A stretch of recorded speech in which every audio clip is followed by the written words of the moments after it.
Bonjour à tous et à toutes, je suis ravie de vous retrouver pour cette nouvelle vidéo. Aujourd'hui, nous allons parler des colorations végétales avec Bénédicte. Bonjour Bénédicte. Bonjour Christelle. Je suis ravie d'être avec toi.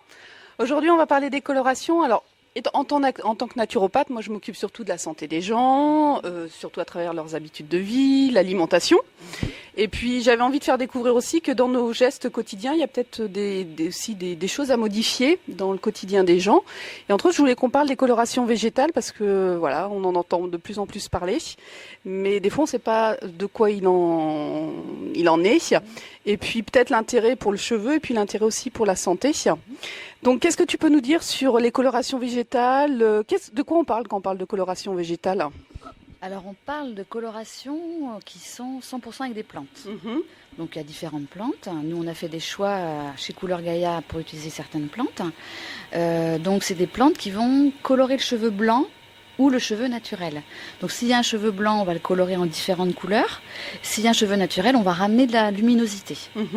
Donc on ne décolore pas le cheveu, mais on ramène de la couleur, tout simplement. D'accord. Donc il n'y a pas d'agression du cheveu lorsqu'on travaille avec des colorations végétales? Voilà, on ne travaille sans oxydant, on travaille qu'avec de l'eau et de la poudre de plante. D'accord. Donc il n'y a pas d'oxydation en fait, il n'y a pas de transformation de cheveux. D'accord. Et l'origine de ces colorations végétales? Elle date de 5000 ans avant Jésus-Christ. Ça veut dire qu'on travaille avec une plante qui est ancestrale, c'est le henné. Donc le henné, il a été travaillé avant nous, bien avant nous, avec des cosmétiques, avec les cheveux. On en a retrouvé sur la momie de Ramsès II. Donc ça veut bien dire qu'ils savaient, les Égyptiens, comment fonctionnait la coloration végétale. Et puis c'est revenu après la coloration d'oxydation, quand elle est venue sur le marché. Donc ça a été remis peut-être il y a 50, 60 ans sur le marché. Ça a été oublié encore. Et puis de plus en plus, on commence à la remettre... Au goût du jour parce qu'il y a un besoin réel, une prise de conscience en fait. D'accord. Et à ton avis, la prise de conscience, elle est par rapport à la santé, par rapport à l'environnement? Pour toi, c'est quoi l'engouement de s'orienter vers les colorations végétales? Je pense qu'il y a plein de choses. En priorité, c'est la santé. Après, la santé des clientes, mais la santé aussi des coiffeuses, la santé aussi de la terre. Et puis, c'est un tout. Après, c'est une prise de conscience de la part des clientes qui vont peut-être manger différemment, se soigner différemment, qui vont peut-être aussi se rapprocher de l'écologie. Donc, quand il y a quelque chose qui démarre, et après, la coiffure revient à la suite des produits cosmétiques, de la maison, de la santé. Et puis, on se dit, tiens, qu'est-ce que je peux faire pour mes cheveux? Donc là, nous, on répond à cette demande-là pour les clientes qui n'ont pas de problématique en particulier. Mais aussi, on est de plus en plus confronté à des problèmes de maladies comme les cancers. Donc là, c'est pareil, on répond à cette demande-là. Puis toutes les personnes autrement qui ont simplement envie de changer pour le bien au niveau de leurs cheveux. D'accord. Est-ce qu'il y avait vraiment des risques lorsqu'on utilise la coloration classique, ou je ne sais pas comment on appelle La coloration d'oxydation, oui. Est-ce qu'il y a vraiment des risques pour la santé? Est-ce qu'il y a des travaux dessus? Alors, il y a des études qui sont faites. Maintenant, rien n'est complètement ressorti de ça, parce que tout est un peu regroupé à droite à gauche, ou plutôt pas regroupé, mais plutôt dispatché à droite à gauche, et le temps que ça se regroupe, ça prend du temps. Mais réellement, on se rend compte que dans la coiffure, il y a des allergies, il y a des terrains qui sont sensibles, il y a des terrains qui sont fragiles, et puis des réactions visibles. C'est-à-dire qu'il y a des démangeaisons, il y a des personnes qui ne supportent plus la coloration d'oxydation. Donc après, aller encore en plus loin, il y en a qui vont plus loin, mais tout dépend bien évidemment du terrain de la personne. Il y en a qui vont se faire des colorations d'oxydation pendant 1 an, 2 ans, elles vont faire une réaction, puis d'autres pendant 50 ans et elles vont jamais faire de réaction. C'est toujours un tout. Donc voilà, au fur et à mesure d'avoir des problématiques comme ça, évidemment les coiffeurs se posent des questions, les clientes se posent des questions, et il y en a qui viennent justement, qui arrivent à la coloration végétale. Est-ce qu'en dehors de colorer le cheveu, ça a une action nourricière, je sais pas, sur le cheveu? Alors, tout dépend de ce qu'il y a dans la coloration végétale. Nous, notre objectif, c'est de faire une coloration soin. C'est-à-dire qu'on a des plantes tinctoriales, donc qui vont teindre le cheveu. Et en plus des plantes tinctoriales, on va avoir des plantes ayurvédiques. Donc pour ceux qui ne connaissent pas l'ayurveda, c'est des plantes indiennes qui ont un but justement de soigner l'organisme. Donc on a fait un choix de ces plantes indiennes, ayurvédiques, qui vont permettre, en plus de colorer, d'avoir un soin au niveau du cuir chevelu, au niveau surtout de la repousse du cheveu, et puis de la luminosité au niveau du résultat de la couleur, quoi. D'accord. Ça, une coloration végétale, ça tient combien de temps? Ça tient autant qu'une coloration d'oxydation, même plus. Ouais. C'est indélébile. J'ai l'exemple de ma tête, parce que vous me voyez. Donc j'ai des cheveux blancs, je fais une coloration végétale en brun. Si je fais rien, je l'enlèverai jamais. D'accord. Une personne qui a des cheveux blancs et qui se teint les cheveux en blond, c'est la même chose. Si elle laisse son cheveu pousser, eh bien la coloration végétale va rester sur ses longueurs. D'accord. Donc, la seule chose, c'est de couper les cheveux pour éliminer complètement. Donc on arrive aujourd'hui vraiment à avoir des résultats optimum, aussi importants que la coloration d'oxydation. Oui, ça veut dire que vous avez une gamme assez large? Alors voilà, on a une gamme pour séparer les deux, c'est-à-dire que pour les personnes qui n'ont pas de cheveux blancs, qui ont simplement des cheveux naturels, on va simplement faire des reflets, donc plutôt des reflets chauds, et pouvoir foncer, on ne peut pas éclaircir. D'accord. Par contre, quelqu'un qui a des cheveux blancs, on peut lui proposer du blond, on peut lui proposer du cuivré, du marron ou du noir. D'accord. Donc on a maintenant une palette de couleurs qui est très large. Soit de reflets, soit carrément de coloration du cheveu. Voilà. Et ça s'applique à tout le monde? Est-ce qu'il y a des contraintes particulières ou Alors, dans la mesure du possible, ça s'applique à tout le monde, mais comme il y a toujours des personnes qui sont sensibles à des molécules de plantes, on fait la même chose qu'une coloration d'oxydation, on fait une touche d'essai, c'est-à-dire que quelqu'un qui arrive dans le salon et qui nous dit j'ai une allergie toute basique, par exemple au miel ou au propolis ou à plein d'autres plantes, au plein de choses, parce qu'on en voit tous les jours des allergies un petit peu compliquées. Donc du coup, on leur fait une touche d'essai sur le coude. D'accord. Et s'il y a une réaction, on ne fait pas. Parce que c'est possible. C'est pas parce qu'on est avec du naturel qu'il n'y a pas de possibilité de réaction. Et puis si ça n'a pas de réaction, du coup on fait la couleur. D'accord. Est-ce qu'il faut préparer par exemple quelqu'un qui a eu l'habitude de faire des colorations d'oxydation? Ouais. Est-ce qu'il y a un terrain, disons le cheveu est quand même, on va dire, pollué par ça? Est-ce qu'il y a un travail de préparation du cheveu? Est-ce qu'on applique une coloration végétale comme ça? Alors, professionnellement parlant, bien évidemment, nous, on enseigne à nos coiffeurs et nos coiffeuses de préparer le cheveu. L'idéal, quand on a fait de la coloration d'oxydation et qu'on veut passer à la coloration végétale, c'est de préparer le cheveu pour nettoyer, en fait, des anciennes molécules de plantes chimiques, des anciennes molécules... c'est pas des plantes chimiques, c'est des Pas des réactifs, je sais pas, non? Ça y est, je vais sur le bout de la langue. Des molécules chimiques. Ouais. Et du coup, on nettoie grâce à l'argile. D'accord. Donc l'argile, c'est vraiment un produit très intelligent qui va nettoyer en profondeur, qui va avoir un rôle d'éponge un petit peu, mais il lui faut du temps. C'est-à-dire que ça se fait pas en une application. Donc on a un petit laps de temps entre 3 semaines à 5 semaines à préparer son cheveu avec de l'argile. Donc si on fait ce temps de préparation, on prépare le cheveu à recevoir la coloration végétale dans de bonnes conditions. Alors, on ne l'impose pas, mais c'est proposé parce qu'on sait qu'il y a de meilleurs résultats. D'accord.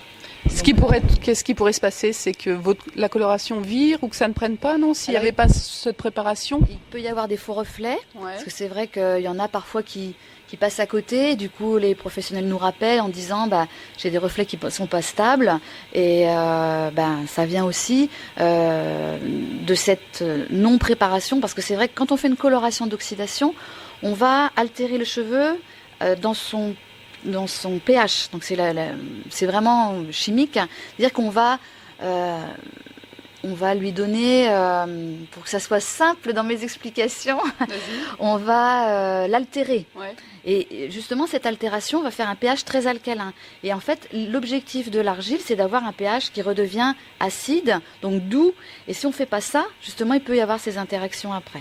D'accord. Donc, nous, on ne fait pas au salon une coloration végétale sans avoir fait d'argile. Et on enseigne ça aux coiffeurs. Après, bien évidemment, on en reparle régulièrement parce que c'est très important.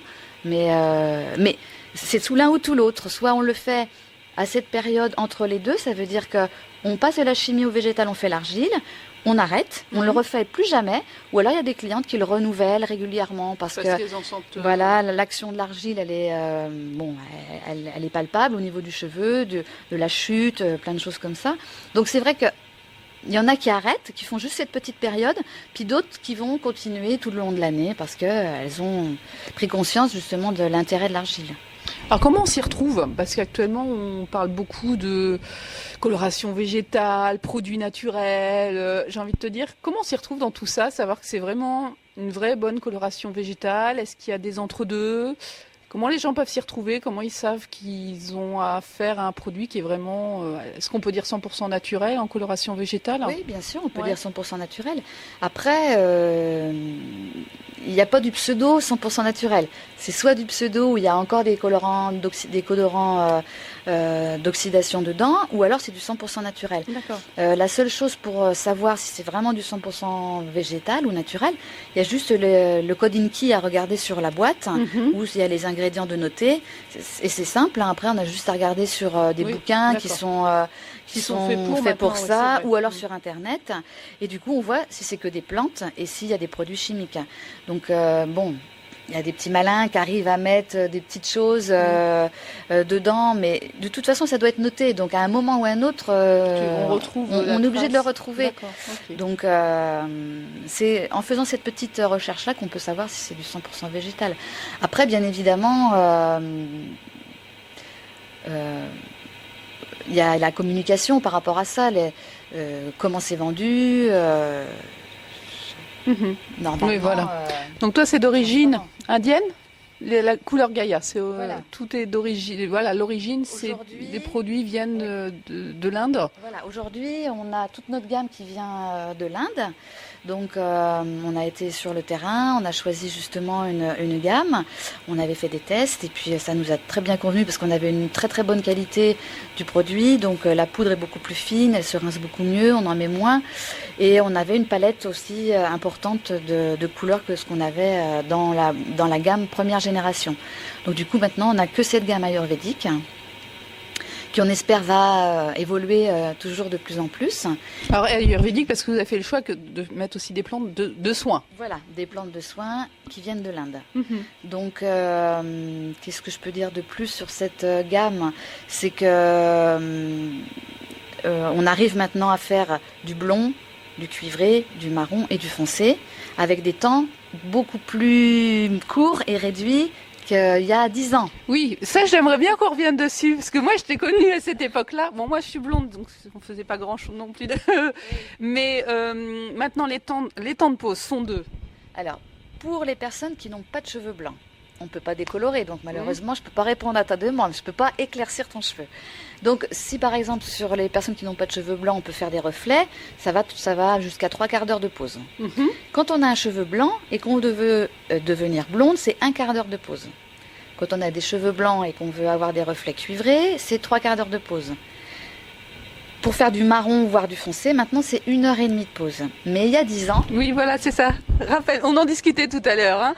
Il y a 10 ans... Voilà, quand mes premières clientes venaient dans mon salon qui s'appelait Beautiful, elles venaient le matin, je leur posais la couleur, et elles revenaient le soir pour que je rince. C'était 8 à 10 heures de pause. Donc voilà, elles gardaient 8 à 10 heures, un bandeau sur les... Elles repartaient de chez toi avec un bandeau sur la tête et gardaient la coloration pendant 6 à 6-8 heures. Ça dépend parce qu'il y en a même qui prenaient l'option de venir le soir.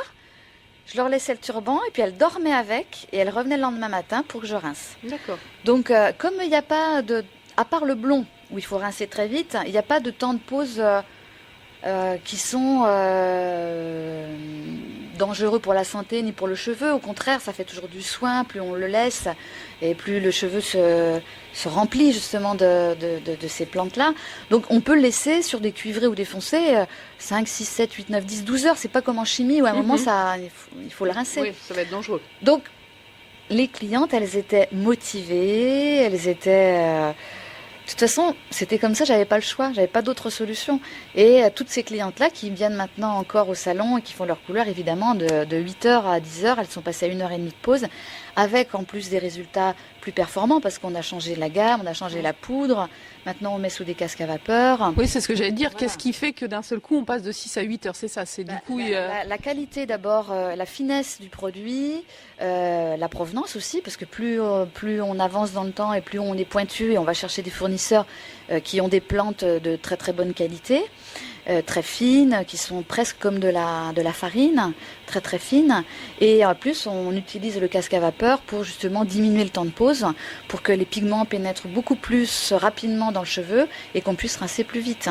D'accord. Donc, et aussi l'avantage des plantes ayurvédiques, parce qu'on a cette plante magique qui s'appelle l'amla en ayurveda qui va nous permettre d'avoir justement une qualité, une meilleure prise dans les couleurs foncées qu'on n'avait pas dans la première génération de couleurs Gaïa. Donc c'est toujours en évolution. Voilà. Donc il y a la gamme couleur et puis il y a aussi les formations.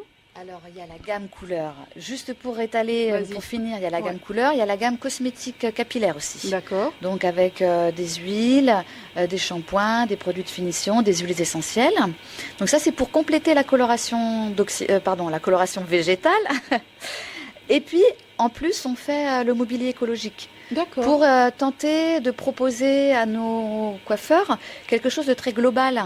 C'est-à-dire que avoir une couleur végétale sans avoir de gamme et être dans un univers un petit peu confiné avec des odeurs chimiques et un univers un petit peu qui n'est pas en adéquation. Qui est pas en adéquation avec le bien-être qu'on veut nous proposer.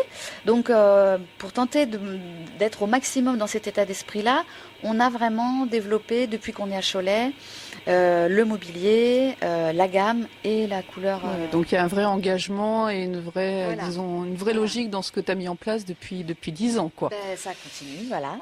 Donc, et tu fais de la formation aussi, tu formes d'autres coiffeurs. Donc la particularité, c'est vrai, c'est que c'est un nouveau métier. Autant il y avait la coloration d'oxydation, maintenant on peut appeler ce nouveau métier coloriste végétal.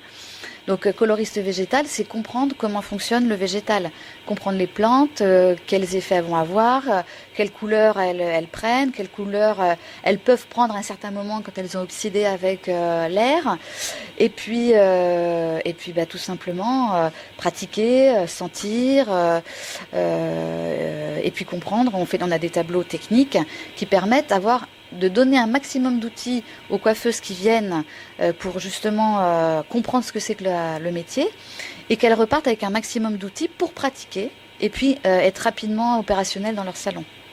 D'accord.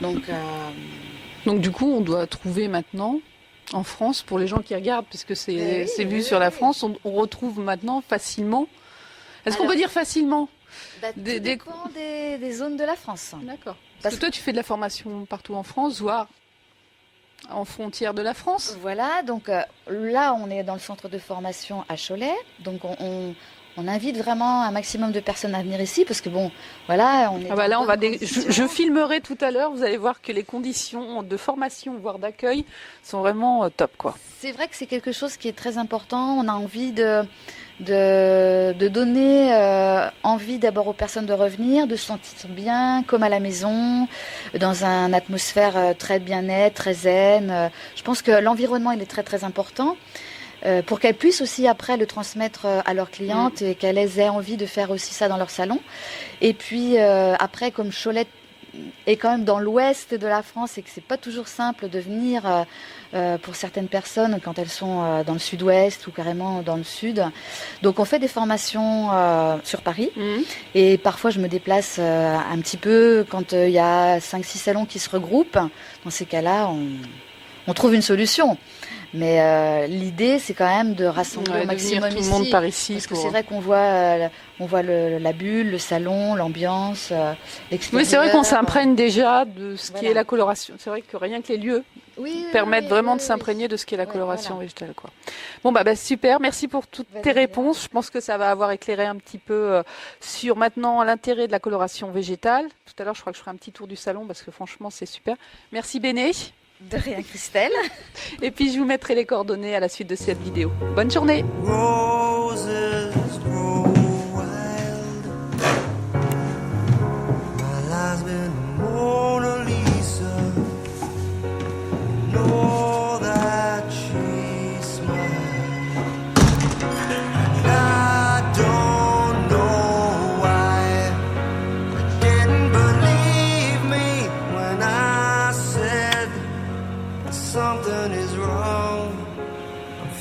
so small, but it's nothing at all.